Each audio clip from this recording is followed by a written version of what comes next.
Hi, today I'm gonna show you how I installed my window on my van. I just took a black shirt and I just put it like this and now voila, done.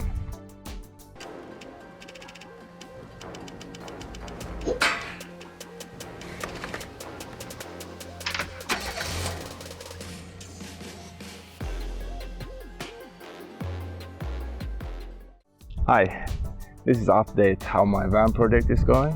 The last week we've been spending a lot of time on it, and now the roof van is done and installed, and also the side window. And pretty stoked about that. And I'm gonna show you how we did it, and I think the end result is pretty good. So yeah, let's jump into it. So yeah, the car company finally fixed the auxiliary heater, and I got my car back.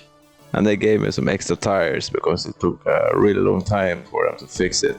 But yeah, I really appreciate that. So I could finally start work on it again. I removed these black mounts from the floor, and some of them were pretty stuck.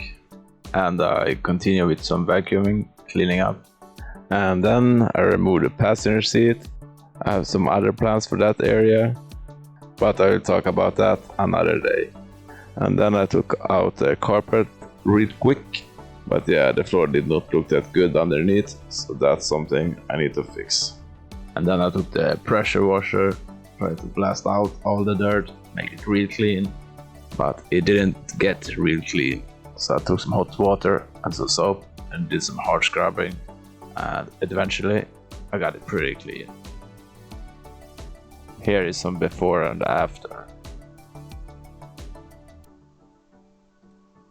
Now the next day we're gonna install this window, and I'm really lucky that I get some really good help from my dad, and now I'm gonna show you how we did it. For some reason the camping window usually doesn't come with a template, so the first step was to create one of those, and then we needed some wooden frame around the window.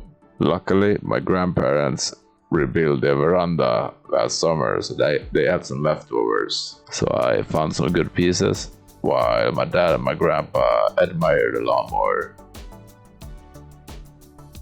And I got a new friend over there as well.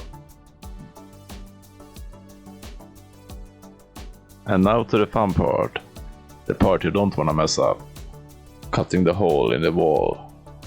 I'm going to put a link in the description below if you wonder what kind of window it is.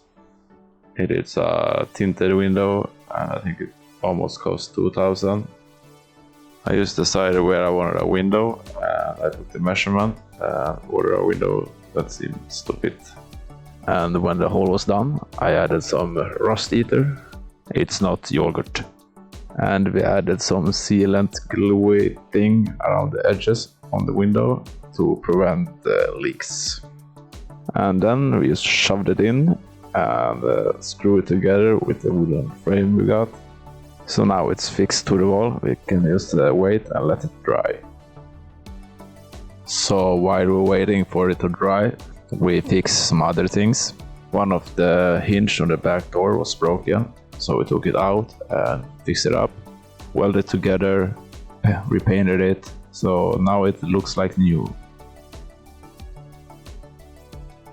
I also discovered that the van is leaking in water on the passenger side, so we are trying to figure out where the leak is. These kind of setbacks is the most frustrating one. I think I spent a fair amount of money on the car, and I was hoping to avoid these kind of errors, so I could just focus to build the living area. So problems like this makes the project go so much slower. But anyway, in the end, when it's all done, I think it's gonna be worth it. And I think the car is gonna be amazing. So after the window had dried up a bit, we decided to glue the frame as well, so it's not only the clippers from the window that's holding it in place. Then we just wait again for the glue to dry. And here is the end result. I think it turned out great. It's not leaking water, so I'm happy with it.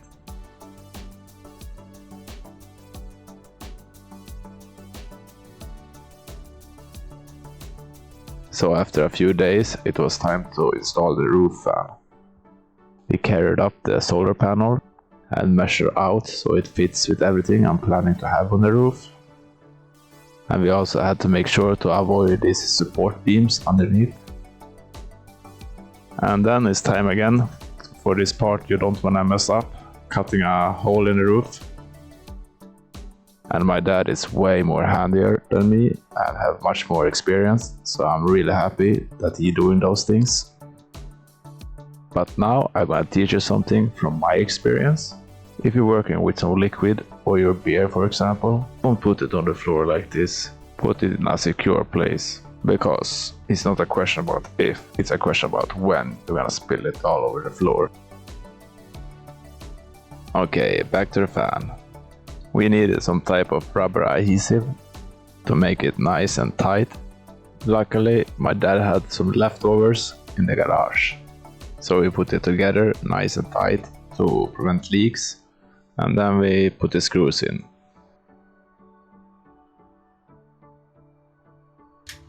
So now it's time to see if it works.